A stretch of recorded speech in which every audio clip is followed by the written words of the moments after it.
हाँ जी, ये बात समझ आ रही है? अच्छा जी, यानी कि ये मेरी जो रेंज है, इसके कॉरस्पॉन्डिंग, इस रेंज के कॉरस्पॉन्डिंग मेरी पहली बिन बनेगी, ठीक है। इस रेंज के दरमियान में एक दूसरी बिन बनेगी, यहाँ से लेके यहाँ तक तीसरी बिन, एंड सो ऑन, ठीक है। अच्छा जी, अब जरा बड़ी तवज्जो फरमानी है आपने। यहाँ जो आइडिया वोटिंग के लिए यूज़ किया ना, वो बेसिकली था, एक तो वोटिंग वही ग्रेडियंट मैग्नीट्यूड वाला आइडिया है जो स्विफ्ट के अंदर यूज़ किया था, लेकिन यहाँ पे कौन सा आइडिया है, इसको मैं थोड़ा सा और इसको और एक वर्ड इसके अंदर ऐड करने लगा हूँ। ये जो वोट डालने का आइडिया था ना, इसका नाम है नॉट जस्ट ग्रेडियंट मैग्नीट्यूड, बल्कि इसे कहते हैं आप वेटेड ग्रेडियंट मैग्नीट्यूड, ठीक है। या टेक्निकल लफ्ज जो है ना, इंटरपोलेशंस, ठीक है। इंटरपोलेशंस क्या होती है, इसको मैं अभी बताता हूँ, उसको यूज़ किया। वो कैसे करके अभी डिस्कस करते हैं। देखें जी, फॉर एग्जाम्पल दोबारा से उसी वाली प्रॉब्लम पे आ जाए। ये था हमारा सेल एक, थोड़ा सा बड़ा कर देता हूँ। ये मैं सेल की बात कर रहा हूँ जिसके अंदर नंबर ऑफ पिक्सल जो है वो कितनी है,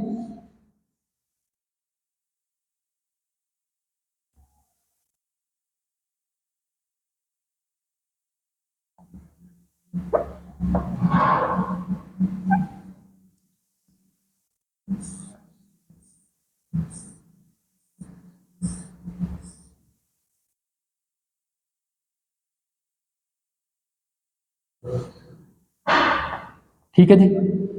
ये मेरा एक सेल है 8x8 का, ठीक है। अच्छा जी, इसकी सेल की जरा बात कर लें, पहली पिक्सल की बात करते हैं। ठीक है, फर्ज किया मैं कहता हूं इसके अंदर ना जो ओरिएंटेशन की डायरेक्शन है ना, आपको मिली है, फॉर एग्जांपल मैं कहता हूं 10, ठीक है। और इसके अंदर जो मैग्नीट्यूड पड़ी है ना, वो मैं कहता हूं फॉर एग्जांपल है 20, सही है। अब आप इसका हिस्टोग्राम बनाने लगे, मैं चलें वो भी यहाँ हम बना लेते हैं। जस्ट ये पहली एंट्री है जो 0 से जो 1 से 20 तक आएगी, ये हमारी पहली बिन। ये दूसरी बिन है जिसके अंदर वैल्यूज़ आएंगी 21 से 40 तक, और इसी तरह से ये हमारी तीसरी बिन है जिसके अंदर वैल्यू आएंगी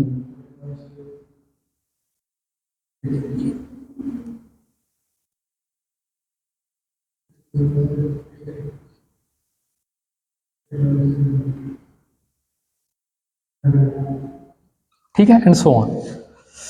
अच्छा जी, अब ओरिएंटेशन की वैल्यू क्या है 10, मैग्नीट्यूड क्या है 20, सही है। अच्छा, एक और छोटी सी चीज़ ऐड कर लेते हैं, इसके अंदर एक और टर्म ऐड करने लगा, ठीक है। इसका मिडल के अंदर ना, इसके अंदर मिडल के अंदर क्या डिग्री होगी, ठीक है 10, शाबाश। इसके मिडल के अंदर क्या होगा, ऐसे ही ना 1 2 3 4 5 6 7 8 9 10 तक, ऐसे 10 ये वैल्यू है। इस तरह से हाँ जी, इसके मिडल के अंदर क्या वैल्यू है जी, 30, ठीक है शाबाश, ठीक है 30, एंड सो ऑन। ये बात समझ आती जा रही है ना, ठीक है। ये इसका मिडल आ गया, ये इसका मिडल आ गया, जहाँ पे वैल्यू क्या पड़ी है 50, ठीक है। यहाँ पे वैल्यू क्या पड़ी है 70, सही है। और यहाँ पे वैल्यू क्या पड़ी है 90। ये मिडल वैल्यू मैंने शो की है, जस्ट उस बिट की मिडल वैल्यू, सही। अच्छा जी, आप जरा देखिएगा, बड़ी तवज्जो फरमानी है आपने प्लीज। हाँ जी, वैल्यू क्या है 10, सही है। यानी कि इस बिन का मिडल की जो वैल्यू है, इस बिन की जो मिडल की वैल्यू है, ठीक है, इस बिन की मिडल की वैल्यू क्या है 10। तो फिर क्या करना है आपने, हाँ जी, मैग्नीट्यूड क्या है 20। अब क्या करना है आपने, ये 20 मैग्नीट्यूड जो है, 20 वैल्यू इस बिन के अंदर ऐड कर दें। इसकी हाइट कितनी आ गई 20। हाँ जी, बात समझ आ रही है। और फर्ज किया मैं कहता हूं इससे साथ वाली जो पिक्सल है, अगली पिक्सल, उसकी भी मैग्नीट्यूड, उसकी ओरिएंटेशन भी 10 है, और वहाँ मैग्नीट्यूड जो थी वो थी 5 फॉर एग्जाम्पल। अब क्या करेंगे आप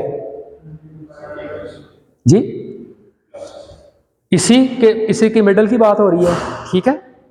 तो इसका वेटेड ग्रेडियंट मैग्नीट्यूड कैसे फाइंड करना है आपने, यानी कि सारी की सारी वैल्यू इसी को ही असाइन कर देनी। वो क्या वैल्यू है जी, कितनी वैल्यू है 5, तो +5 करेंगे तो क्या हो जाएगा ये जी, +5 करेंगे तो क्या वैल्यू हो जाएगी 25। चले जी, उससे अगली पिक्सल, यानी कि ये 2 पिक्सल की बात करें। अब मैं तीसरी पिक्सल की बात करूँ, फर्ज किया मैं कहता हूँ वहाँ वैल्यू, तीसरी पिक्सल की जो वैल्यू है ना, बड़ी ही तवज्जो फरमाइए, वो है 20, और वहाँ जो वैल्यू पड़ी है ना वो है 50। ठीक है जी, क्या मतलब, यानी कि इस एज पे पड़ी है इंटेंसिटी वैल्यू, कौन सी, एज वाली, ठीक है। यानी कि कहाँ आए हुए हैं आप, अगर मैं इस डायग्राम से दिखाऊं तो ये है डिग्री, ये है ना 20 इसकी, यानी कि एज पे हैं आप, सही है। इसके मिडल से आप कितना आगे हैं, 10 लोकेशन आगे, और इसके मिडल से जो कि 30 है, कितने लोकेशन पीछे हैं आप, 10। यानी क्या मतलब, अभी जो 20 है ना, इक्वल डिस्टेंस है अपने नेबरहुड के सेंटर से, तो हमें क्या डालना है बेसिकली, वेटेड एवरेज। अब हमें ये नहीं करना कि पूरी की पूरी जो 20 की मैग्नीट्यूड है हम पहले बिन के अंदर डाल दें, बल्कि हमें क्या करना है, दोनों को इक्वल इंपॉर्टेंस देनी है। उन्होंने कहा ऐसा करने से बेहतर हम फीचर फाइंड कर पाए, ठीक है। तो अब इस वाले केस के अंदर क्या होगा जी, यानी कि दोनों इक्वल डिस्टेंस, दोनों सेंटर 20, यानी कि इस 20 से ये जो 20 लोकेशन है ये वाली, इससे दोनों जो सेंटर हैं 10 वाला और 20 वाला, ये दोनों एक जितने ही दूर हैं। इसका क्या मतलब हुआ, दोनों को इक्वल इंपॉर्टेंस देनी है, दोनों बिन को इक्वल इंपॉर्टेंस देनी है, दोनों जो नेबरहुड बिन्स हैं उनको एक जितनी मैग्नीट्यूड आपने असाइन कर देंगे। अब यहां पे फिर कैसे करेंगे जी, जी शाबाश बताएं क्या करेंगे।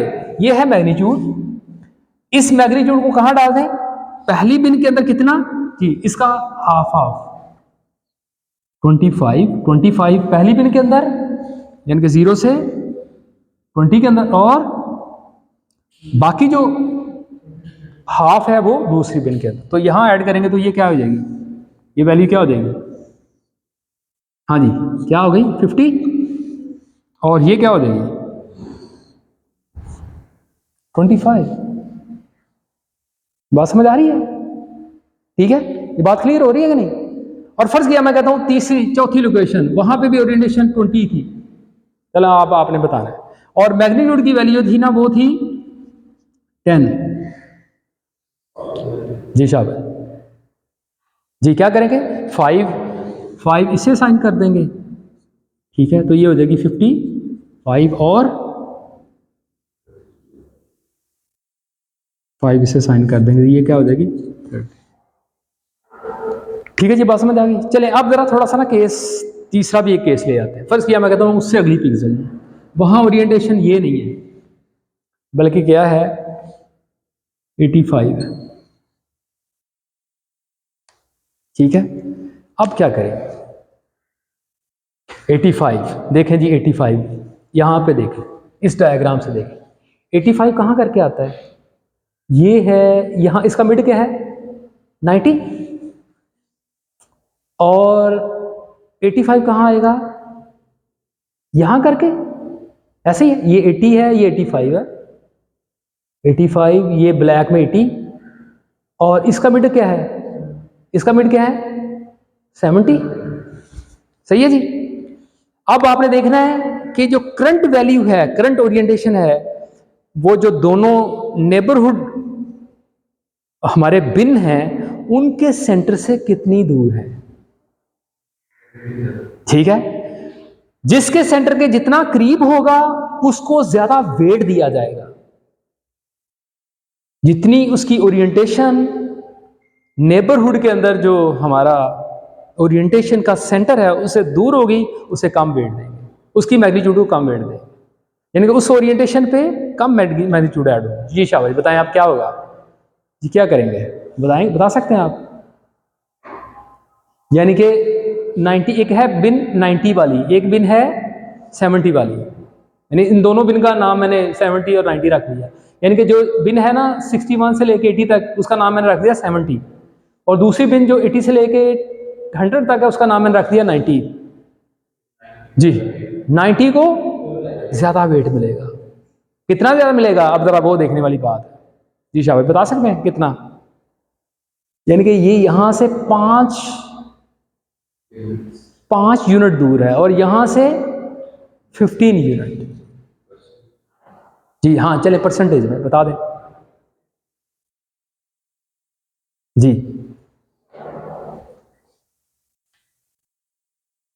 यानी कि इसको मैं ऐसे भी कर सकता हूँ, देखें ज़रा, 5 यूनिट, ठीक है। मैं ये 90 के कॉन्टेक्स्ट में बात करूँ तो 85 जो है, 85 90 से कितना दूर है? 5 ना, 5 डिवाइडेड बाय 20, मैं प्रपोर्शन देख लेता हूँ। और दूसरी साइड पे क्या है? 15 डिवाइडेड बाय 20, ठीक है। तो ये क्या आंसर आया? 1/4, और ये क्या आंसर आ गया? 3/4। इसमें ज्यादा कौन सा है? ये वाला। यानी किसी भी डिग्री के लिए आप ये वाली फॉर्मुलेशन यूज कर सकते हैं। आप डिस्टेंस देखें कितना है, और जो ओवरऑल रेंज है वैल्यूज किसी भी बिन की, उस पर डिवाइड कर दें। इसका क्या मतलब हुआ? ज्यादा किसे अहमियत देनी है हमने? 90 वाले को ना, ठीक है। 90 वाले बिन को ना हमने ज्यादा अहमियत देनी है। इसका मतलब क्या हुआ? 3/4 of current magnitude is assigned to 90 bin and 1/4 of current magnitude is assigned to 70 bin. यानी कि ये बनता है 75%, ये कितना बनता है? 25%, ठीक है। इसका मतलब है इस वाली मैग्नीट्यूड को मल्टीप्लाई करें, देखें जरा, इस मैग्नीट्यूड को मैं मल्टीप्लाई करूं, 10 को मल्टीप्लाई बाय 3/4, ठीक है। इसकी जो भी वैल्यू आए, या इसको मैं लिख ही देता हूं, 0.5 से मल्टीप्लाई करूं। जी, क्या आंसर आया? 7.5। ये मैग्नीट्यूड किसके अंदर ऐड करनी है हमने? जी, 90 वाली जो बिन है, ठीक है, 90 बिन वाली, तो वो ये वाली है। तो इसके अंदर मैं कितना ऐड करूंगा? 7 यहां लिख देता हूं, ये है 7.5। और इसके साथ वाली बिन कौन सी है? ये वाली, पहली वाली। उसके अंदर कितना ऐड करना है? जी, 10 मल्टीप्लाई बाय 2.5, तो ये क्या आंसर आ गया? 2.5। तो इसके अंदर कितना ऐड होना है? ठीक है, 2.5। ये बात समझ आ रही है? ठीक है। तो बस इसी प्रपोर्शन वाली फॉर्मुलेशन को यूज करके किसी भी डिग्री के कोरस्पॉन्डिंग आप वेटेड ग्रेडियंट मैग्नीट्यूड जो है वो कंप्यूट कर सकते हैं। ठीक है, ये बात समझ आ गई? बस यही इतनी सी बात है और कुछ भी नहीं, बाकी सारा कुछ वैसे ही है। ठीक है, तो ये जनाब ग्रेडियंट कंप्यूट करने वाली तरीकाकार था। अब ये सारे स्टेप को यहाँ पे समराइज करके लिख दिया है। ये जो 5 स्टेप हैं वो सारे के सारे ऐसा जैसे लिख दिए हैं यहाँ पे कि आपने ब्लॉक डिफाइन करना है हर पिक्सल के लिए, उसको स्मॉल रीजन के अंदर डिवाइड करना है, फिर हिस्टोग्राम कंप्यूट करना है, हिस्टोग्राम ऑफ ओरिएंटेशन, फिर उसके बाद कंकैटिनेट कर देना है आपने, और उसके बाद नॉर्मलाइज करना है आपने। तो इसके अंदर ना कुछ पैरामीटर की बात जैसे मैं पहले ही आपको कर चुका हूँ, ठीक है, कि 0 से 180 तक जो है वो डिग्री कंसिडर करनी है। 9 बिन को उन्होंने कंसिडर किया, HOG के जो रिसर्चर थे उन्होंने सेल का साइज जो है वो 8x8 रखा, और ब्लॉक का साइज जो है वो 16x16 रखा, ठीक है। और डायमेंशन आपने मुझे खुद ही अभी थोड़ी देर पहले बताई है कि 4 को मल्टीप्लाई करें 9 के साथ, वो 36 का वेक्टर बन रहा है। अच्छा, इसके साथ ना एक होमवर्क है आपके लिए ये वाला। अब आपने इन वाली पैरामीटर को ज़हन में रखते हुए ये जो मेंशन किए हैं यहाँ पे, आपने बेसिकली बताना है इस इमेज के लिए जो फीचर वेक्टर बनेगा उसका क्या साइज होगा। ठीक है, ये तो हमने एक ब्लॉक का पहले फाइंड किया ना, एक ब्लॉक के लिए मैंने आपको दिखाया 36 डायमेंशनल वेक्टर है। अब आपने इस इमेज के लिए आपने 60x60 ब्लॉक लेना है, हर ब्लॉक जो है दूसरे से 50% ओवरलैप हो, जैसे मैं भी आपको दो ब्लॉक दिखाए भी, एक रेड वाला और एक ब्लू वाला, और आपने ये बिन बना लेनी है, आपने जस्ट फीचर इसका साइज बताना है। इस इमेज के लिए जो फीचर वेक्टर बनेगा उसका साइज क्या है, ठीक है। ये होमवर्क है, प्लीज़ पेपर के अंदर भी आ सकता है, तो इसलिए ज़रा केयरफुल रहना आपने। अच्छा, इसके साथ मैं आपको ये एक्सपेरिमेंट करके भी शो कर सकता हूँ आपको। जी, इस तस्वीर को चलें देख लें। देखें यहाँ पे, जहाँ पे आपको चेन नजर आ रही है ना, डोमिनेट मैग्नीट्यूड की चेंज है, उस डायरेक्शन के अंदर आपको ओरिएंटेशन नजर आ रही है, ठीक है। ओरिएंटेशन ऑफ डोमिनेंट मैग्नीट्यूड्स वो आपको नजर आ रही है। इस रीजन के अंदर देखें कोई चेंज नहीं है, इस रीजन के अंदर कोई चेंज नहीं है, यहाँ पे कोई चेंज नहीं है, तो वहां आप देखेंगे कि डोमिनेंट मैग्नीट्यूड नहीं, कोई ओरिएंटेशन आपको नजर नहीं। जहां चेंजेस है ना, उस वहां आपको जो है ना वो आपको मैग्नीट्यूड नजर आ रही है, ठीक है, और उस डायरेक्शन के अंदर आपको नजर आ रही है। तो देखें, अगर मैं इस इमेज को यूज लूं, मतलब ये इमेज इनपुट दूं अपने एल्गोरिथम को, जिसका नाम HOG है, ये मुझे क्या करेगा, ये हिस्टोग्राम ऑफ ओरिएंटेशन फाइंड करके देगा। अब मैं इस हिस्टोग्राम को लूंगा और एज अ इनपुट दूंगा किसको, किसी भी क्लासिफिकेशन एल्गोरिथम को, SVM है, लॉजिस्टिक रिग्रेशन एल्गोरिथम है, तो मुझे क्या फाइंड करके दे देगा कि इस इमेज के अंदर पर्सन है क्या। तो उसके लिए देखें डिटेक्शन करना कितना आसान है, एज कम्पेयर टू को मैं जस्ट उसे ये वाला इमेज दूँ, तो इससे अंडरस्टैंड करना श्योर उसे आसानी होगी इसके लिए, ठीक है। अच्छा जी, ये कैसे ड्रॉ करते हैं, ये मैं आपको इंशाल्लाह कोड शेयर कर दूंगा कि ये कैसे ड्रॉ, ठीक है। HOG कैसे फाइंड करते हैं, तो कोड शेयर कर दूंगा आपसे। चलें, अब आते हैं दूसरे टॉपिक की तरफ। बहुत ही आसान है, ठीक, टॉपिक पे आ जाते हैं। Feature extraction using auto encoder, ये लर्निंग बेस्ड मेथड है और ये data driven, another word data driven है। क्या मतलब, हर डाटा के लिए उसके अपने फीचर होंगे, उसको निकालने का इसका अपना, यानी कि जिस डाटा का भी आप फीचर एक्सट्रैक्ट करना चाह रहे हैं, आपको ऑटो एनकोडर को उस डाटा के लिए क्या करना पड़ेगा, ट्रेन करना पड़ेगा, ठीक है। तो ये सारा कुछ कैसे होगा मैं अभी इंशाल्लाह आपको दिखाता हूँ। अच्छा जी, मेन आइडिया क्या है इसके अंदर, बहुत आसान है ऑनेस्टली, और आपके जो 4 प्रोजेक्ट्स, डिफरेंट ग्रुप्स जो है ना, वो 4 प्रोजेक्ट्स में से कर सकते हैं ऑटो एनकोडर को यूज़ करके। वो कैसे करके अभी मैं आप बताता हूँ आपको। अच्छा, इसके अंदर बेसिक आइडिया क्या है, आपने इनपुट को ना रिप्रोड्यूस करना है वाया लर्निंग फीचर्स, यानी आपने एक इनपुट देंगे जिस पे ऊपर लिखा है, for example MNS data set है, उसके ऊपर लिखा है 0, तो उस 0 वाले इमेज को दोबारा से रिप्रोड्यूस करवाएं। आपको अजीब सी बात लगेगी, लेकिन कैसे करेंगे और इससे क्या हमें फायदा होगा, जो यहाँ मेंशन किया, इससे आप फीचर एक्सट्रैक्ट कर पाएंगे। यानी मैं इमेज दूंगा, ऑटो एनकोडर के बेसिकली 2 हिस्से हैं, एक को कहते हैं इनकोडर, दूसरे को कहते हैं डिकोडर।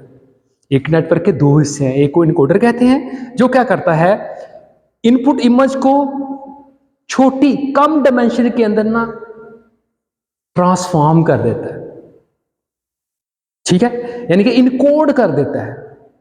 एक फीचर वेक्टर आपका एक इनपुट इमेज है जिसकी कोई ज्यादा डायमेंशन है, फॉर एग्जांपल MNS की बात करूं 28x28 और 784 का एक वेक्टर जिससे आपने इनपुट दिया, फॉर एग्जांपल न्यूरल नेटवर्क है, तो उसने क्या किया, उसको कम न्यूरॉन के साथ मैप कर दिया, कितने, जितने आपने हिडन लेयर के अंदर रखे हैं, ठीक है। ये इनकोडर ने किया, इनकोड कर दिया ज्यादा बड़ी डायमेंशन को छोटी डायमेंशन के अंदर। उसके बाद फिर क्या करना है, उसका दूसरा पार्ट जिसे डिकोडर कहते हैं, वो क्या करेगा, इस छोटी डायमेंशन के वेक्टर को लेके ओरिजिनल वेक्टर या ओरिजिनल इमेज जनरेट करने की कोशिश करेगा, ठीक है, डिकोड करेगा। तो बेसिकली फिर आप इस ट्रेनिंग के दौरान ना, मतलब आप बार बार ट्रेनिंग करते रहे, ओरिजिनल इमेज को जनरेट करेंगे। अगर वो ओरिजिनल इमेज जो है, ओरिजिनल या वेक्टर जो है, वो इनपुट के बराबर है, तो उसका मतलब है रिकंस्ट्रक्शन सही हो रही है। इसका क्या मतलब है, आपने सही इनकोडिंग लर्न कर ली है, आपने सही फीचर लर्न कर ली। ये सारी बातें अभी मैं एब्स्ट्रैक्ट बता रहा हूँ, अभी डिटेल से इंशाल्लाह बताता हूँ, ठीक है। तो बिग पिक्चर में क्या है कि आपने इनपुट इमेज को रिप्रोड्यूस करना है वाया लर्निंग फीचर, जो फीचर लर्न किए हैं उनके साथ। तो कैसे करके अभी बताता हूँ। अच्छा, दूसरा और इंपॉर्टेंट इसके बारे में बात है, अनसुपरवाइज लर्निंग। ये जितना कुछ भी होगा ना, सम हो अनसुपरवाइज है। मैं कहता हूं इनपुट इमेज है, उसे दोबारा से रिप्रोड्यूस करवाएं, कैसे होगा, शाबाश। मतलब आप ट्रेनिंग करेंगे, ट्रेनिंग के अंदर क्या लॉस यूज करेंगे, मैं कहता हूं इनपुट जो है और आउटपुट एक जैसी हो जाए, तो ट्रेनिंग लॉस कैसा होना चाहिए, ट्रेनिंग लॉस के अंदर आप किन दो चीज़ों को कंपेयर करेंगे? चलिए इस तरह से बता दें, शाबाश। यानी कि मैं एक मॉडल है उसे ट्रेन कर रहा हूं, उसके अंदर हम आउटपुट क्या चाह रहे हैं, जो इनपुट है वही आउटपुट आ जाए। तो हमें कैसे पता चलेगा कि आउटपुट इनपुट के बराबर है जी? क्या जीरो आएगा? लॉस। कौन सा वाला लॉस? शाबाश जी, कौन सा लॉस जीरो आ जाएगा? मैं प्रेडिक्टेड इमेज या आउट प्रेडिक्टेड वेक्टर को कंपेयर करूंगा किसके साथ? इनपुट वेक्टर के साथ। इसका क्या मतलब है? जैसे क्लासिफिकेशन की प्रॉब्लम के लिए आपको लेबल चाहिए थे ना, कि ये कैट है और कैट डिटेक्शन आप करना चाह रहे हैं, कैट क्लासिफिकेशन करना चाह रहे हैं, तो उसके कॉरस्पॉन्डिंग लेबल था 1। अगर कोई इमेज है उस पर कैट नहीं, उसके कॉरस्पॉन्डिंग लेबल क्या है? 0।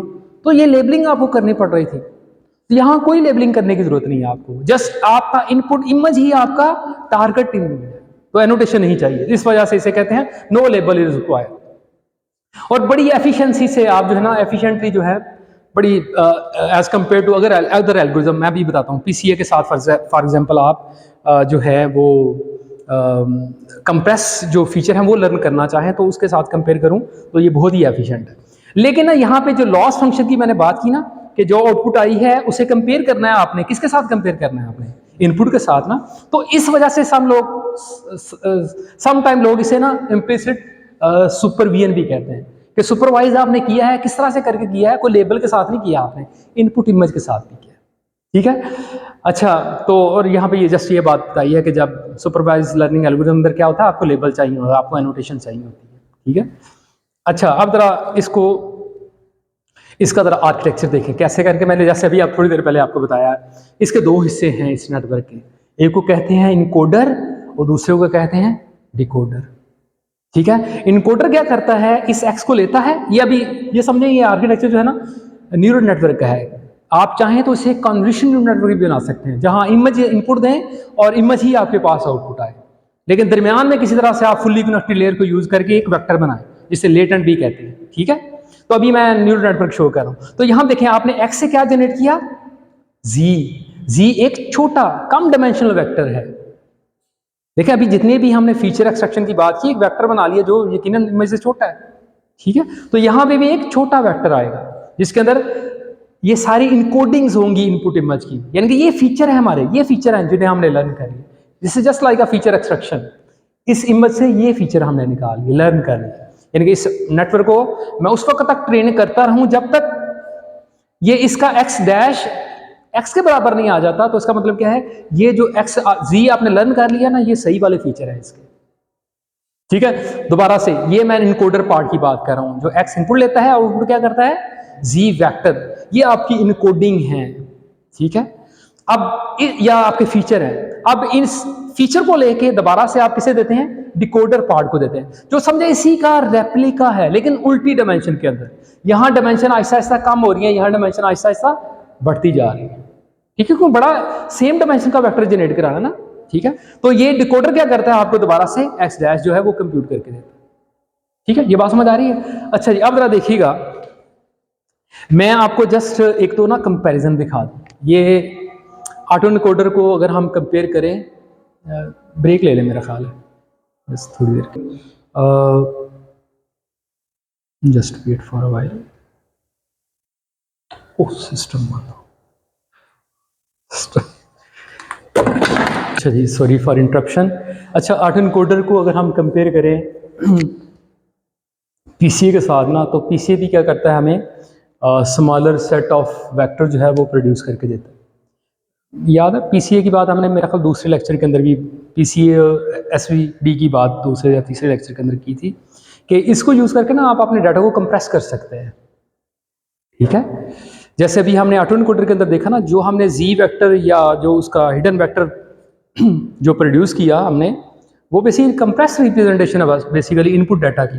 तो हम पीसीए के साथ भी कर सकते हैं। पीसीए के अंदर बेसिकली क्या अगर मैं जस्ट स्टेप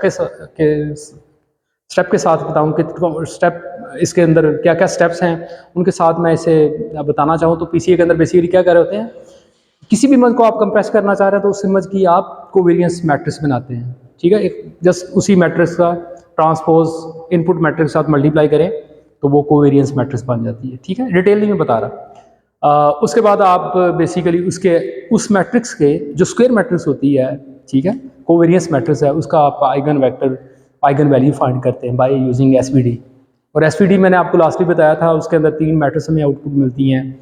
उनमें से जो पहली मैट्रिक्स है वो बेसिकली हमें आइगन वेक्टर शो करती है, दूसरी मैट्रिक्स के अंदर बेसिकली आइगन वैल्यू होती हैं, और आइगन वैल्यू जो है सॉर्टेड ऑर्डर के अंदर होती है। तो पहली वैल्यू जो है उसकी मैग्नीट्यूड सबसे ज़्यादा होती है, अगली जो वैल्यू है डायगोनल मैट्रिक्स होती है बेसिकली, जिसके अंदर आइगन वैल्यू पड़ी है। तो बड़ी वैल्यू जो है ना वो पहले वेक्टर के कॉरस्पॉन्डिंग होती है, जो कि ये बता रही है कि इस डायरेक्शन के अंदर मैक्सिमम चेंज है, ठीक है। तो फॉर एग्जांपल मैं कहूँ, अगर हमने अपने इमेज को कंप्रेस करना है, ये देखना है कि उसके अंदर जो कलर की वेरिएशन है कौन सा कलर है जो मैक्सिमम है, तो बेसिकली वेक्टर हमें वो उस डायरेक्शन वो डायमेंशन हमें दे देगा जिसके अंदर मैक्सिमम वेरिएशन है। इस तरह से दूसरा है, इस तरह से तीसरा। तो अब आप बेसिकली आप जो आपके आइगन वेक्टर होते हैं उनमें से आप कुछ सेलेक्ट करेंगे, जो आइगन मैट्रिक्स होगी उसमें से कुछ सेलेक्ट करेंगे आइगन वेक्टर्स, सारे के सारे वेक्टर नहीं लेंगे आप, थोड़े से वेक्टर लेंगे जिनके कॉरस्पॉन्डिंग आइगन वैल्यू आपको बड़ी नजर आएंगी, जिनके कॉरस्पॉन्डिंग मैक्सिमम वेरिएशन आपको नजर आएगी, ज्यादा वेरिएशन नजर आएगी। आप उन वेक्टर्स की एक मैट्रिक्स बनाएं और आपका जो इनपुट इमेज है, ठीक है, उसकी मैट्रिक्स से मल्टीप्लाई करें तो प्रोजेक्टेड आपके पास मैट्रिक्स आ जाए, कंप्रेस डाटा आ जाए, ठीक है। और इसी तरह से इसको रिवर्स करना चाहें तो जो आपकी आइगन वेक्टर्स की मैट्रिक्स है उसका ट्रांसपोज लें और दोबारा से जो आपका कंप्रेस डाटा उससे मल्टीप्लाई करें तो रिकंस्ट्रक्टेड इमेज बनेगा। आई नो दैट मैं बड़ा ही ब्रीफ आपको बताया, लेकिन स्टेप ऐसे करके ही है। तो ऐसा करके आप पीसीए के साथ डाटा सेट जो है कंप्रेस कर सकते हैं और रिकंस्ट्रक्ट भी कर सकते हैं, दोबारा से ओरिजिनल इमेज बना सकते हैं। लेकिन और ये काफ़ी सारी एप्लीकेशन के अंदर ट्रू भी है, लेकिन ये जो ऑटो एनकोडर वाला मामला है ये इंतहाई आसान है। जस्ट आपको ट्रेनिंग करनी है, आपको कोई मैथ नहीं यूज़ करना, कोई फॉर्मुलेशन यूज़ नहीं करनी, जस्ट डाटा ड्रिवन। आपने जस्ट नेटवर्क बनाना है, आर्किटेक्चर बनाना है और डाटा आपने इनपुट देना है। और इसके अंदर कॉन्वोल्यूशन न्यूरल नेटवर्क बना लें आप, न्यूरल नेटवर्क बना सकते हैं आप, कॉन्वोल्यूशन न्यूरल नेटवर्क बनाएंगे। सबसे पहले कॉन्वोल्यूशन न्यूरल नेटवर्क बनाएंगे तो उसके अंदर आप कॉन्वोल्यूशन लेयर्स को ऐड करेंगे, ठीक है। इनकोडर की तरफ, इनकोडर की साइड पे कॉन्वोल्यूशन लेयर, और जो डिकोडिंग पार्ट है उसके अंदर डीकॉन्वोल्यूशनल लेयर। यानी कि इनकोडिंग कॉन्वोल्यूशन लेयर बेसिकली क्या करती है, डाटा को आपको छोटा करती है ना, ठीक है, स्मॉल करती जा रही है, जबकि आप डिकोडर जो है डाटा को बड़ा करता जा रहा है, ठीक है, आप सैम्पलिंग करता है। तो डिकोडिंग वाली जो लेयर है वो आपको चाहिए। अच्छा, इस तरह से ना एक और आइडिया है बड़ा ही इंपॉर्टेंट, इंशाल्लाह मैं 1-2 लेक्चर बाद जब डीप लर्निंग की दोबारा से हम बात करेंगे ना, आइडिया है ट्रांसफर लर्निंग का। ये मैं उस वक्त डिस्कस करूंगा, इस वजह से इस पॉइंट को मैंने रिमूव नहीं किया, जस्ट कंसिडर किया कि ट्रांसफर लर्निंग का आइडिया क्या है। तो आप देखेंगे डीप लर्निंग के अंदर ट्रांसफर लर्निंग के आइडिया को यूज़ करके हम किस तरह से छोटे डाटा के सेट के साथ भी कोई किसी तरह की भी क्लासिफिकेशन, किसी तरह की आपके डिटेक्शन, सेगमेंटेशन वाली जो प्रॉब्लम है वो हम सॉल्व कर सकते हैं कम डाटा के साथ भी, ठीक है। तो ये कैसे होगा इंशाल्लाह इसकी बात डिटेल से करूँगा। अच्छा, यहाँ जस्ट ना इस वाली स्लाइड के अंदर इसी वाले आर्किटेक्चर को ज़रा थोड़ा सा डिटेल से बताने की कोशिश की है। देखें, ये आपने इनपुट इमेज दिया तो इनकोडर पार्ट ने बेसिकली क्या लर्न किया है, एक एच फंक्शन, ठीक है, या एफ फंक्शन लर्न किया। एफ फंक्शन क्या कर रहा है, इस इनपुट को मैप कर देता है किसके साथ, ये हिडन जो आपकी आउटपुट है उसके साथ, जी वेक्टर जिसे हमने लास्ट वीक कहा था, ठीक है। ये आपका फीचर वेक्टर है। अब आप इस फीचर वेक्टर को दोबारा इनपुट देंगे किसको, जी फंक्शन को। ये जैसे फंक्शन है जी, ठीक है, जो कि बेसिकली हमारा डिकोडर है, जो न्यूरल नेटवर्क है बेसिकली। तो वो क्या करेगा, हमें रिकंस्ट्रक्ट करके दे देगा, इसी इमेज को दोबारा से प्रोड्यूस करके देगा, ठीक है, जैसे नजर आ रहा है आपको। अच्छा जी, अब इसके अंदर इसको बनाने के लिए आप शैलो नेटवर्क बना सकते हैं, न्यूरल नेटवर्क बना सकते हैं जिसके अंदर एक हिडन लेयर हो। इसके लिए आप डीप न्यूरल नेटवर्क बना सकते हैं जिसके अंदर मल्टीपल लेयर हों। इसके अंदर देखें, ये तरतीब ज़हन में रखिएगा, जैसे आपको नज़र आ रहा है, जैसे जैसे हम इनकोडर के लेयर वाइज आगे मूव करते जा रहे हैं तो नंबर ऑफ न्यूरॉन्स कम होते जा रहे हैं, और यहाँ पे आपकी ये जो है फीचर वेक्टर आ गया, ठीक है। इसी तरह से जब आप, या जी वेक्टर आ गया, इसी तरह से जब आप डिकोडिंग पार्ट की तरफ आते हैं तो वहाँ पे बिल्कुल इसका रेप्लिका देखिएगा, लेकिन इन रिवर्स ऑर्डर, कि यहाँ पे जितने नंबर ऑफ न्यूरॉन्स हैं यहाँ पे उतने ही नजर आएंगे आपको, इसके बाद यहाँ पे जितने नंबर ऑफ न्यूरॉन्स हैं उससे नेक्स्ट लेयर के अंदर यहाँ पे नजर आएंगे, और एट द एंड आपके पास वही जो उसी डायमेंशन का वेक्टर होगा जो आपका इनपुट है, ठीक है। और इसी का आप चाहें तो कॉन्वोल्यूशन न्यूरल नेटवर्क बना लें, जैसे आपको यहाँ पे नजर आ रहा है कि ये कॉन्वोल्यूशन लेयर्स हैं इनकोडर की तरफ। यहाँ पे हमने 3 कॉन्वोल्यूशन लेयर बनाई हैं, तो उसके अंदर सारा कुछ वैसे ही समझिएगा जैसे आपको पहले बताया हुआ है। आप समझें कन्वोल्यूशन ऑपरेशन परफॉर्म किया, उसके बाद कोई एक्टिवेशन जैसे रिलू है वो परफॉर्म की है। इवन हम पूलिंग को भी इसके अंदर कंसिडर कर सकते हैं जी, पूलिंग है, कॉन रिलू और पूलिंग, इस वाले कम्बिनेशन को आप यूज़ करें, ठीक है। और देखिए ज़रा फीचर वेक्टर बनाने से पहले हमने क्या कर लिया, ये जो वॉल्यूम उसे फ्लैटन कर लिया और उसके बाद फिर हमने यहाँ पे 10 नंबर ऑफ न्यूरॉन रखे, फुली कनेक्टेड लेयर है जस्ट लाइक, और उसके बाद फिर हमने दोबारा से फुली कनेक्टेड लेयर बनाई है और यहाँ से वॉल्यूम जनरेट किया, रीशेप करने के बाद वॉल्यूम जनरेट किया। उसके बाद देखें ये क्या करती है, कन्वोल्यूशन ऑपरेशन क्या परफॉर्म करता है, डाउन सैंपल करता है, ठीक है ना, इमेज को छोटा करता है। जबकि अगर आपने अप सैंपलिंग करनी है तो उसका उल्टा एक फंक्शन है जिसका नाम डीकन्वॉल्व है, तो वो क्या करेगा, इमेज को बड़ा कर देगा, ठीक है। तो अप सैंपलिंग के लिए डीकन्वोल्यूशन लेयर्स हैं, तो यहाँ पे देखें जैसे आपको बड़ा इमेज नजर आ रहा है। अच्छा, यहाँ पे एग्जाम्पल भी आपको दिखाई है, देखें this is very interesting example कि यहाँ देखें ये बड़ी इंपॉर्टेंट बात, साइज क्या है जी, हमारा जो फीचर वेक्टर है उसका साइज क्या है, सिर्फ 2 यानी 2x1 का एक वेक्टर है।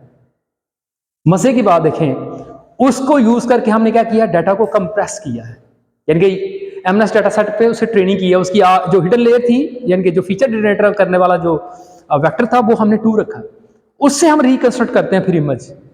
आप देखें उस नेटवर्क को अगर हम यूज करें तो देखें रिकंस्ट्रक्शन कैसी कर रहा है वो, स्टिल इसका मतलब है सिर्फ 2 डायमेंशन के अंदर भी बड़ी इंपॉर्टेंट इंफॉर्मेशन पड़ी हुई है। इंस्टेड के आप 28x28 अगर मैं वेक्टर फॉर्म के अंदर शो बताना चाहूं तो 784 डायमेंशनल वेक्टर की जगह जस्ट 2 डायमेंशनल वेक्टर यूज करें तो भी आप क्या कर सकते हैं, उस इमेज से अगर जस्ट किसी भी नेटवर्क को वो जस्ट फीचर जो कि 2 डायमेंशन के हों हैं वो इनपुट दें तो स्टिल क्लासिफिकेशन करा सकते हैं कि ये एमएनएस डाटा सेट का कोई इमेज है कि नहीं, ठीक है। मल्टी क्लास क्लासिफिकेशन करवा सकते हैं आप कंप्रेस फॉर्म के अंदर रिप्रेजेंटेशन के साथ। ये बात समझ आ रही है। तो देखिए रिकंस्ट्रक्शन जैसे मैं अभी आप थोड़ी देर पहले बता रहा था, हम इनपुट दे रहे हैं, दरम्यान में हिडन लेयर्स जो जिसके अंदर जस्ट 2 लेयर्स हैं, आउटपुट जो इनकोडर ने आउटपुट प्रोड्यूस किया वो आपको यहाँ पे दिखाई जा रही है, ठीक है, रिकंस्ट्रक्टेड आउट। और अगर यही काम अगर आप पीसीए के साथ रिकंस्ट्रक्शन आप करना चाहें तो वहां देखें आपको कुछ ज़्यादा बेहतर रिकंस्ट्रक्शन नहीं, हाँ ये भी ज़्यादा बेहतर नहीं है, यहाँ पे भी फाइन डिटेल ऑलमोस्ट जैसे आपको यहाँ में नजर आ रहा है कुछ लिखा है वो बिल्कुल नजर नहीं आ रहा, लेकिन ऑब्जेक्ट वाइज यहाँ पे सेम नजर है, तकरीबन ऑब्जेक्ट का जो स्ट्रक्चर है वो सेम है, ठीक है। ये बात समझ आ रही है। अच्छा जी, इसी तरह से बस ये अब आखिरी बातें थी। लॉस कौन सा यूज करना है जी, रिकंस्ट्रक्शन के लिए लॉस कौन सा यूज करना है, mean square error, just input और जो प्रेडिक्ट की है। अच्छा जी, आप जरा एप्लीकेशन और प्रोजेक्ट्स के कॉन्टेक्स्ट में बात करूं कि आप ये प्रोजेक्ट्स कर सकते हैं। देखें जी, image retrieval very simple, auto encoder को यूज करना, देखिए कितना सादा आर्किटेक्चर और कितने पावरफुल और शानदार काम आप कर सकते हैं। फर्स्ट किया आपके पास है डाटा सेट है, एक बहुत बड़ा डाटा सेट है, ठीक है, जिसके अंदर इमेजेस जो है ना मिलियन के अंदर है। फॉर एग्जांपल आपके पास अब आपको कहा जाए कि ये आपका इनपुट इमेज है, ढूंढो इनमें से कौन सा इमेज इसके साथ मैच होता है, क्लोज है, ठीक है। तो क्या एल्गोरिथम हो सकता है, हाँ जी, इस इमेज को पकड़ें और हर इमेज के साथ कंपेयर करें, जिसके साथ मैक्सिमम मैच आ गया वो इमेज है उसको आउटपुट करा दें। एक तरीका तो ये है, लेकिन इमेज बहुत ज़्यादा है आपके, मिलियंस के अंदर है, तो फिर क्या करें जी, क्या इस डाटा को किसी तरह से मैं कंप्रेस कर सकता हूँ, ये जो मेरा डाटा सेट है, ये जो मेरा डाटा बेस है, इसको मैं कंप्रेस कर सकता हूँ किसी तरह से, किस तरह से कर सकते हैं, अभी पढ़ा ऑटो एनकोडर को यूज करें, उसके ट्रेन करें इस डाटा सेट पे उसे, और फिर क्या करें, ट्रेनिंग जब हो गई उसके बाद फिर हर इमेज को दें उस एज अ इनपुट, किसको, उसके इनकोडर पार्ट को, और इनकोडर पार्ट क्या करेगा, वो आपको एक फीचर वेक्टर जनरेट करके देगा, छोटी डायमेंशन का यकीनन होगा वो। तो उसको अब इस इमेज को स्टोर नहीं करवाना आपने, उसके कॉरस्पॉन्डिंग जो फीचर वेक्टर है ना उसको आपने सेव कराना है। अब आपने सारे के सारे इमेज के कॉरस्पॉन्डिंग इनकी जो इनकोडिंग्स है ना उन्हें सेव करवाना है। आप ये करवा ली। अच्छा जी, आप जरा देखें, क्यूरी आ गई, टेस्टिंग टाइम की बात, ये ट्रेनिंग हो गई, ट्रेनिंग वाला प्रोसेस कंप्लीट कर लिया, उसके कॉरस्पॉन्डिंग जो इनकोडिंग है वो भी हमने सेव कर ली। अब टेस्टिंग टाइम पे क्यूरी हुई, क्या मुझे ये इमेज ढूंढ के दें, अब आपने क्या करना है, इस इमेज को पकड़ें, दोबारा से दें किसको, इनकोडर को, जिसको इस वाले डाटा सेट पे आपने ट्रेन किया है, और इस इमेज की क्या फाइंड करें, इनकोडिंग, अब इस इमेज के कॉरस्पॉन्डिंग जो इनकोडिंग है उसे कंपेयर करें किसके साथ, इन सारे इमेज की इनकोडिंग के साथ, जिसके साथ मैच आए उस इमेज को क्या करते हैं, डिस्प्ले करवा दें। ये बात समझ आ रही है? ठीक है, तो इसके अंदर यानी कि इस एल्गोरिथम के अंदर जस्ट इनकोडर और डिकोडर वाला पार्ट यूज होगा जब हमने इनकोडिंग जनरेट करवानी है। उसके बाद at the time of query just encoder जो है वो यूज होगा कि जस्ट आप इनकोडिंग जनरेट करवाएं और फिर उनके बाद कंपैरिजन करें। एक तो आपका ये एक एल्गोरिथम, ये एक अच्छा कोर्स प्रोजेक्ट हो सकता है, प्लीज़ ज़रूर कीजिएगा। ठीक है, आप में कोई भी ग्रुप इसे सेलेक्ट कर सकता है। दूसरी और एग्जांपल देखें, वेरी इंटरेस्टिंग। देखिए कितनी शानदार एप्लीकेशन आपके पास है। बड़े अच्छे इमेजेस हैं, ठीक है, हाई क्वालिटी इमेजेस हैं। करना आपने क्या है, ये आपके पास जो डाटा सेट था ना ओरिजिनल, ठीक है, उसके ऊपर नॉइस ऐड कर दें, कोई नॉइस ऐड कर दें, salt and paper noise add कर दें, गॉसियन नॉइस ऐड कर दें, वो हमें करनी आती है, हमने देखा हुआ है। उसके बाद क्या करें, देखें जरा बड़ी तवज्जो से प्लीज, बात बहुत आसान। अब आपने इनपुट क्या देनी है, इस ऑटो डिकोडर को इनपुट देना है नॉइसी इमेज। दरमियान में क्या जनरेट होगा, इसकी कंप्रेस रिप्रेजेंटेशन, फीचर वेक्टर आ गया। ठीक है, अब इस फीचर वेक्टर को आउटपुट दें तो इसने क्या प्रोड्यूस करने की कोशिश करनी है, कैसा इमेज बनाने की कोशिश करनी है, यकीनन ऐसा नॉइसी। लेकिन आपने क्या करना है, ये जो भी आउटपुट दे उसको कंपेयर किसके साथ करना है आपने। अगर मैं इसको कंपेयर करूं, जो भी आउटपुट इमेज आए नॉइसी इमेज के साथ, तो वो नॉइसी इमेज ही प्रोड्यूस करेगा, ऐसे है कि नहीं। और ये इनकोडिंग जो होगी नॉइसी इमेज की नहीं होगी, इट्स फाइन। अभी तक ऐसा ही किया हमने, लेकिन अब जरा मैं ट्रिक खेलने लगा हूं एक, वो क्या, जो आउटपुट आएगा ना उससे मैं कंपेयर किसके साथ करूंगा, जो मेरा ओरिजिनल इमेज है उसके साथ, मैं नॉइसी इमेज के साथ नहीं करूंगा। ठीक है, तो अब ये जो डिकोडर है ये क्या लर्न करने की कोशिश करेगा जी शाबाश, ओरिजिनल इमेज, क्लीन इमेज। इसका क्या मतलब है, अब मैं इस नेटवर्क को, जब मैं इस नेटवर्क को ट्रेन कर लूंगा, जब इसका लॉस बहुत थोड़ा आना शुरू हो जाएगा, इसका मतलब है इस नेटवर्क को मैं यूज कर सकता हूं किस मकसद के लिए, डी नॉइजिंग के लिए। ऑनेस्टली स्पीकिंग, मैंने जो पहला नेटवर्क खुद से बनाया अपने हाथ के साथ, वो ये आर्किटेक्चर था जिसको यूज करके सुपर रेजोल्यूशन मैंने जनरेट करवाने की कोशिश की। मैंने यहाँ पे बुरा इमेज देता था, वो मुझे इसके कॉरस्पॉन्डिंग अच्छा इमेज जनरेट करके देता था। ठीक है, हाँ आप ये कह सकते हैं कि यहाँ सम हो सुपरविजन, लेबल चाहिए, लेबल तो है नहीं कहूंगा मैं, फिर भी इमेज डाटा सेट एक ही था, उसको आपने खुद ही ब्लर किया, गंदा किया, और उसके बाद फिर उसे आपने अच्छा बनाया। तो again this is another project, इसको आप अपने कोर्स प्रोजेक्ट दे सकते हैं। ठीक है, अब देखें जरा इसके बाद एक और इंटरेस्टिंग एग्जांपल। आपने देखा इमेज कलराइजेशन, पुरानी मूवी है, आपने देखा वो कलर्ड हो गई, क्या ख्याल है, ऑटो एनकोडर को यूज कर नहीं सकते। एक इमेज है आपके पास, एक मॉडल, देखें जरा, असल में आपके पास आरजीबी इमेज है बस, और कुछ भी नहीं है, असल क्या है आरजीबी इमेज। इसका क्या बनाएं आप, इसका ग्रे स्केल इमेज बनाएं और ऑटो एनकोडर को ट्रेन करें, कैसे करके, इसकी इनपुट क्या है, ग्रे स्केल इमेज, आउटपुट जो भी प्रोड्यूस करे उसे कंपेयर किसके साथ करें, कलर इमेज के साथ। अब ये ऑटो एनकोडर किसके लिए ट्रेन हो गया, हमेशा जब भी आप इसको ग्रे स्केल इमेज देंगे तो ये क्या प्रोड्यूस करेगा, इसके corresponding coloured image. This is the third project, please इसको भी आप कंसिडर कर सकते हैं आपने किसी तरह के इमेजेस के लिए। और आखिरी इंतहाई शानदार एग्जांपल देखें जी, पहले राइट साइड वाले इमेज को देखें जी, एनोमली डिटेक्शन। देखें कितनी मुश्किल प्रॉब्लम है और ऑटो एनकोडर कितनी आसानी से फाइंड कर लेता है कि किसी इमेज के अंदर भी एनोमली है क्या। देखिए जी, मैंने अपने ऑटो एनकोडर को के लिए, ये मेरे पास डाटा सेट है, ऐसे समझें कि ये कोई पार्क है, उसके अंदर एक ये पाथवे है जिसके ऊपर लोग जॉगिंग वगैरह करते हैं, वॉक वगैरह कर रहे हैं, ऐसे ही ना, जनरली ऐसे लोग नजर आएंगे। अच्छा, यानी कि यहाँ पे क्या नजर आ रहा है, इस इमेज के अंदर ये पाथवे नजर आ रहा है, यहाँ पे कुछ लोग नजर आ रहे हैं, यहाँ पे कुछ ट्रीज नजर आ रहे हैं। ये डाटा है आपके पास डिफरेंट वेरिएशन के साथ। वेरिएशन क्या है, बेसिकली लाइट थोड़ी सी चेंज होती होगी, या यहाँ पे लोग कम या ज्यादा होते होंगे, ऐसे ही, और कुछ भी नहीं। आपने ये डाटा सेट लिया और ऑटो एनकोडर को ट्रेन किया, किस मकसद के लिए, रिप्रोड्यूस किया इस इमेज को रिप्रोड्यूस करवाया, रीजनरेट करवाया। ठीक हो गई बात, उसने बड़ा अच्छा काम कर दिया, हाँ जी ये सही रिप्रोड्यूस कर रहा है, ट्रेनिंग कर ली इस पर आपने। अब देखें जरा, अब उस मॉडल को ट्रेन कर लिया, अब उसकी क्यूरी होने लगी है, टेस्टिंग होने लगी है। ठीक है, कैसे करके, जैसे आप कोई ऐसा इमेज, इस तरह का कोई इमेज देंगे ना, तो उसके कॉरस्पॉन्डिंग उसे रिप्रोड्यूस कर देगा, ऐसा इमेज बना देगा, कोई मसला नहीं उसके लिए। लेकिन अब जरा देखें, इस इमेज के अंदर कोई ऐसा ऑब्जेक्ट आया जो ट्रेनिंग के दौरान उसने नहीं देखा। फॉर एग्जाम्पल, जैसे यहाँ पे गोल्फ कार्ट नजर आ रही है आपको, वो इस ट्रेनिंग डेटा सेट के अंदर नहीं था। ये हमारा ह्यूज डेटा सेट था जिसके अंदर कोई ऐसा ऑब्जेक्ट नहीं था।